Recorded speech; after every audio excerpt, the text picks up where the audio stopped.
واقعہ معراج اللہ تعالیٰ کی قدرت کی نشانیوں میں سے ایک نشانی ہے جو چشمہ زدب میں بظاہر رہنما ہوا، لیکن حقیقت میں اس میں کتنا وقت لگا یہ اللہ تعالیٰ اور اس کے رسول صلی اللہ علیہ وآلہ وسلم بہتر جانتے ہیں۔ اللہ تعالیٰ نے اس واقعے میں اپنے محبوب پیغمبر حضرت محمد صلی اللہ علیہ وآلہ وسلم کو اپنی قدرت کاملہ کا مشاہدہ کروایا۔ واقعہ کربلا اعلان نبوت کے 10ویں سال اور مدینہ ہجرت سے 1 سال پہلے مکہ میں پیش آیا۔ ماہ رجب کی 27ویں رات ہے۔ اللہ تعالیٰ فرشتوں سے ارشاد فرماتا ہے، اے فرشتوں، آج کی رات میری تسبیح بیان مت کرو، میری حمد و تقدیس کرنا بند کر دو۔ آج کی رات میری اطاعت و بندگی چھوڑ دو اور آج کی رات جنت الفردوس کو لباس اور زیور سے آراستہ کرو، میری فرما برداری کا کلا اپنے سروں پر باندھ لو۔ اے جبرائیل، میرا یہ پیغام میکائیل کو سنا دو کہ رزق کا پیمانہ ہاتھ سے علیحدہ کر دے۔ اسرافیل سے کہہ دو کہ وہ سور کو کچھ دیر کے لیے موقوف کر دے۔ اسرائیل سے کہہ دو کہ وہ کچھ دیر کے لیے روحوں کو قبض کرنے سے ہاتھ اٹھا لے۔ رضوان سے کہہ دو کہ وہ جنت الفردوس کی درجہ بندی کرے۔ مالک سے کہہ دو کہ وہ دوزخ کو تالا لگا دے۔ خلد بری کی روحوں کو کہہ دو کہ آراستہ و پیراستہ ہو جائیں اور جنت کی چھتوں پر سب بستہ کھڑے ہو جائیں، اور جنت کے جو محل ہیں ان کی چھتوں پر یوں کھڑے ہوں کہ جیسے سب بستہ کھڑے ہیں۔ مشرق سے مغرب تک جس قدر قبریں ہیں ان سے عذاب ختم کر دیا جائے۔ آج کی رات شب معراج میرے محبوب حضرت محمد صلی اللہ علیہ وآلہ وسلم کے استقبال کے لیے تیار ہو جاؤ۔ ناظرین، آج کی اس ویڈیو میں واقعہ معراج النبی صلی اللہ علیہ وآلہ وسلم کو قرآن و حدیث اور سیرت کی روشنی میں بیان کیا جائے گا۔ چشمہ زدن میں عالم بالا کا نقشہ بدل جاتا ہے۔ حکم ربی ہوا، اے جبرائیل، اپنے ساتھ 70,000 فرشتے لے جاؤ۔ حکم الہی سن کر جبرائیل امین سواری لینے جنت میں جاتے ہیں، اور آپ نے ایسی سواری کا انتخاب کیا جو آج تک کسی شہنشاہ کو بھی میسر نہ ہوئی ہوگی۔ میسر ہونا تو دور کی بات ہے، دیکھی تک نہ ہوگی، اور دیکھنا تو دور کی بات ہے، سوچی تک نہ ہوگی۔ اس سواری کا نام براق ہے۔ تفسیر روح البیاں میں ہے کہ نبی کریم صلی اللہ علیہ وآلہ وسلم سے پہلے براق پر کوئی سوار نہ ہوا۔ اس وقت حکم ربی ہوتا ہے، اے جبرائیل، میرے محبوب کے قدموں کو چوم لے تاکہ تیرے لبوں کی ٹھنڈک سے میرے محبوب کی آنکھ کھل جائے۔ اسی دن کے واسطے میں نے تمہیں کافور سے پیدا کیا تھا۔ حکم سنتے ہی جبرائیل امین آگے بڑھے اور اپنے کافوری ہونٹ محبوب دو عالم حضرت محمد صلی اللہ علیہ وآلہ وسلم کے پایہ ناز سے مس کر دیے۔ یہ منظر بھی کس قدر حسین ہوگا جب جبرائیل امین نے فخر کائنات حضرت محمد صلی اللہ علیہ وآلہ وسلم کے قدموں کو بوسہ دیا ہوگا۔ حضرت جبرائیل امین کی ہونٹوں کی ٹھنڈک پا کر حضور نبی کریم صلی اللہ علیہ وآلہ وسلم بیدار ہوتے ہیں اور دریافت کرتے ہیں، اے جبرائیل، کیسے آنا ہوا؟ عرض کرتے ہیں، یا رسول اللہ صلی اللہ علیہ وآلہ وسلم، خدائے بزرگ و برتر کی طرف سے بلاوے کا پروانہ لے کر حاضر ہوا ہوں۔ یا رسول اللہ صلی اللہ علیہ وآلہ وسلم، اللہ تعالیٰ آپ کی ملاقات کا مشتاق ہے۔ حضور نبی کریم صلی اللہ علیہ وآلہ وسلم تشریف لے چلیے۔ زمین سے لے کر آسمانوں تک ساری گزرگاہوں پر مشتاق دید کا ہجوم ہاتھ باندھے کھڑا ہے۔ معراج النبوت میں یہ بات درج ہے، چنانچہ آپ صلی اللہ علیہ وآلہ وسلم نے سفر کی تیاری شروع کی۔ اس موقع پر حضرت جبرائیل امین نے آپ صلی اللہ علیہ وآلہ وسلم کا سینہ چاک کیا اور دل کو دھویا۔ حضور نبی کریم صلی اللہ علیہ وآلہ وسلم کا ارشاد گرامی ہے کہ میرے پاس ایک آنے والا آیا اور اس نے میرا سینہ چاک کیا، اور سینہ چاک کرنے کے بعد میرا دل نکالا۔ پھر میرے پاس سونے کا ایک تشت لایا گیا جو ایمان و حکمت سے لبریز تھا۔ اس کے بعد میرا دل دھویا گیا، پھر وہ ایمان و حکمت سے لبریز ہو گیا۔ اس قلب کو سینہ اقدس میں اس کی جگہ پر رکھ دیا گیا۔ بخاری شریف کی جلد نمبر اول میں صفحہ 568 پر یہ بات درج ہے۔ مسلم شریف کی بات کی جائے تو جلد اول صفحہ نمبر 92 پر یہ بات ہے کہ مسلم شریف میں ہے کہ حضرت جبرائیل امین علیہ السلام نے سینہ چاک کرنے کے بعد قلب مبارک کو زمزم کے پانی سے دھویا اور سینہ مبارک میں رکھ کر سینہ بند کر دیا۔ حضرت جبرائیل امین فرماتے ہیں کہ قلب ہر طرح کی کجی سے پاک اور بے عیب ہے۔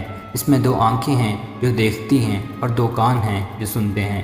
فتح الباری کی روایت ہے جو جلد نمبر 13 صفحہ نمبر 610 پر درج ہے۔ سینہ اقدس کے شک کیے جانے میں کئی حکمتیں ہیں۔ جن میں ایک حکمت یہ ہے کہ قلب اطہر میں ایسی قوت قدسیہ شامل ہو جائے جس سے آسمانوں پر تشریف لے جانے اور عالم سماوات کا مشاہدہ کرنے، بالخصوص دیدار الہی کرنے میں کوئی دقت اور دشواری پیش نہ آئے۔ پھر آپ صلی اللہ علیہ وآلہ وسلم کے سر انور پر امامہ باندھا گیا۔ امام قاسمی رحمۃ اللہ علیہ فرماتے ہیں، شب معراج حضرت محمد صلی اللہ علیہ وآلہ وسلم کو جو امامہ شریف پہنایا گیا وہ امامہ مبارک حضرت آدم علیہ السلام کی پیدائش سے 7,000 سال پہلے کا تیار کیا ہوا تھا۔ 40,000 ملائکہ اس کی تعظیم و تکریم کے لیے اس کے ارد گرد کھڑے تھے۔ حضرت جبرائیل امین نے سرور کونین حضرت محمد صلی اللہ علیہ وآلہ وسلم کو نور کی ایک چادر پہنائی، زمرد کی نالین مبارک زیب تن فرمائی، یاقوت کا کمر بند باندھا۔ یہ بھی معراج النبوت صفحہ نمبر 601 پر یہ بات درج ہے۔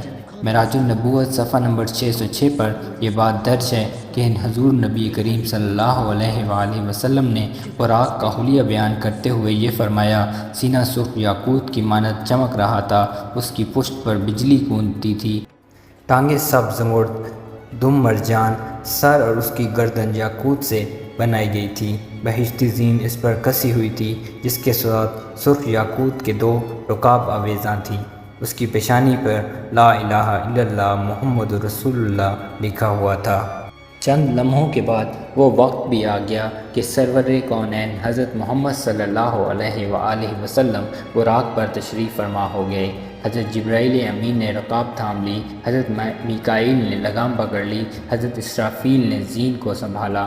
امام قاسمی رحمۃ اللہ علیہ فرماتے ہیں کہ معراج کی رات 80,000 فرشتے حضور اکرم صلی اللہ علیہ وآلہ وسلم کی دائیں طرف اور 80,000 فرشتے بائیں طرف تھے، اور فضا فرشتوں کے درود و سلام کی صداؤں سے گونج اٹھی تھی، اور آقا نامدار حضرت محمد صلی اللہ علیہ وآلہ وسلم درود و سلام کی گونج میں سفر معراج کا آغاز فرماتے ہیں۔ اس واقعے کو قرآن مجید میں اللہ تعالیٰ نے اس طرح بیان فرمایا ہے، وہ ذات ہر نفس اور کمزوری سے پاک ہے جو رات کے چھوٹے سے حصے میں اپنے محبوب اور مکرم بندے کو مسجد حرام سے مسجد اقصی تک لے گئی، اس کے گرد و نواح کو ہم نے بابرکت بنا دیا ہے تاکہ ہم اس بندہ کامل کو اپنی نشانیاں دکھائیں۔ آپ صلی اللہ علیہ وآلہ وسلم نہایت شان و شوکت سے ملائکہ کے جلوس میں مسجد حرام سے مسجد اقصی کی طرف روانہ ہوتے ہیں۔ وہ گھڑی بھی کس قدر دل نواز تھی کہ جب مکان سے لا مکان تک نور ہی نور پھیلا ہوا تھا، سواری بھی نور تو سوار بھی نور، باراتی بھی نور تو دلہا بھی نور، میزبان بھی نور تو مہمان بھی نور۔ نوریوں کی یہ نوری بارات فلک بوس پہاڑیوں اور بے آب و بیاں ریگستانوں، گھنے جنگلوں، چٹیل میدانوں، سرسبز و شاداب وادیوں پر سفر کرتی ہوئی وادی بسا میں پہنچتی ہے، جہاں کھجور کے بے شمار درخت ہیں۔ حضرت جبرائیل امین عرض کرتے ہیں، حضور صلی اللہ علیہ وآلہ وسلم یہاں اتر کر 2 رکعت نفل ادا کیجئے، یہ آپ کی ہجرت کا مدینہ طیبہ ہے۔ نفل کی ادائیگی کے بعد پھر سفر شروع ہوتا ہے۔ راستے میں ایک سرخ ٹیلہ آتا ہے جہاں حضرت موسیٰ علیہ السلام کی قبر ہے۔ حضور صلی اللہ علیہ وآلہ وسلم اس موقع پر ارشاد فرماتے ہیں کہ معراج کی رات میں سرخ ٹیلے پر سے گزرا تو میں نے دیکھا کہ وہاں موسیٰ علیہ السلام کی قبر ہے، وہ اپنی قبر میں کھڑے ہو کر نماز پڑھ رہے ہیں۔ پھر دیکھتے ہی دیکھتے بیت المقدس بھی آ گیا، جہاں قدسیوں کا جمع غفیر سلامی کے لیے موجود ہے، حوروں غلاماں خوش آمدید کہنے کے لیے، اور 1,24,000 انبیاء و مرسلین استقبال کے لیے بے چین اور بے قرار کھڑے تھے۔ حضور نبی کریم صلی اللہ علیہ وآلہ وسلم اس مقام پر تشریف فرما ہوئے جسے باب محمد کہا جاتا ہے۔ حضرت جبرائیل امین ایک پتھر کے پاس آئے جو زگ معجوب تھا۔ حضرت جبرائیل امین نے اس پتھر میں اپنی انگلی مار کر اس میں سوراخ کر دیا اور براق کو اس میں باندھ دیا۔ یہ تفسیر ابن کثیر کی جلد نمبر 3 صفحہ نمبر 7 پر درج ہے۔ آفتاب نبوت حضرت محمد صلی اللہ علیہ وآلہ وسلم مسجد اقصی میں داخل ہوتے ہیں۔ سوئے حرم سے فلک تک نور ہی نور چھایا ہوا ہے، ستارے مان پڑ چکے ہیں، قدسی سلامی دے رہے ہیں، حضرت جبرائیل امین اذان دے رہے ہیں، تمام انبیاء اور رسل صف بصف کھڑے ہیں۔ جب صفیں پر بن چکی تو امام الانبیاء فخر دو جہاں حضرت محمد صلی اللہ علیہ وآلہ وسلم امامت فرمانے تشریف لاتے ہیں۔ تمام انبیاء اور رسل امام الانبیاء کی ابتدا میں 2 رکعت نماز ادا کر کے اپنی نیاز مندی کا اعلان کرتے ہیں۔ ملائکہ اور انبیاء سب کے سر سر تسلیم خم کیے کھڑے ہیں۔ پھر جبرائیل علیہ السلام آپ کے پاس 3 برتن لائے، ایک شراب کا، دوسرا دودھ کا اور تیسرا شہد کا۔ آپ صلی اللہ علیہ وآلہ وسلم نے دودھ پسند فرمایا۔ جبرائیل علیہ السلام نے کہا، آپ نے فطرت پائی، اللہ تعالیٰ آپ کو اور آپ کی امت کو ہدایت دے۔ اگر آپ شراب پسند فرماتے تو آپ کی امت گمراہ ہو جاتی۔ مقدس نے آج تک ایسا دل نواز منظر اور روح پرور سما نہیں دیکھا۔ وہاں سے فارغ ہو کر عظمت و رفت کے پرچم پھر بلند ہونا شروع ہوتے ہیں۔ درود و سلام سے فضا ایک مرتبہ پھر گونج اٹھتی ہے۔ سرور کونین حضرت محمد صلی اللہ علیہ وآلہ وسلم نوری مخلوق کے جھرمٹ میں آسمان کی طرف روانہ ہوتے ہیں اور یہاں سے پھر وہ واقعہ معراج شروع ہوتا ہے۔ نبی کریم صلی اللہ علیہ وآلہ وسلم فرماتے ہیں، پھر مجھے اوپر لے جایا گیا۔ براق کی رفتار کا یہ عالم تھا کہ جہاں نگاہ کی انتہا ہوتی وہاں براق کا پہلا قدم ہوتا۔ فوراً ہی پہلا آسمان آ گیا۔ حضرت جبرائیل امین نے دروازہ کھٹکھٹایا۔ دربان نے پوچھا، کون ہے؟ جواب دیا، جبرائیل۔ دربان نے پوچھا، تمہارے ساتھ کون ہے؟ حضرت جبرائیل علیہ السلام نے کہا، حضرت محمد صلی اللہ علیہ وآلہ وسلم۔ دربان نے کہا، مرحبا، دروازہ انہی کے لیے کھولا جائے گا۔ چنانچہ دروازہ کھولا گیا۔ آسمان اول پر حضرت آدم علیہ السلام نے حضور اکرم صلی اللہ علیہ وآلہ وسلم کو خوش آمدید کہا اور آپ کی نبوت کا اعتراف کیا۔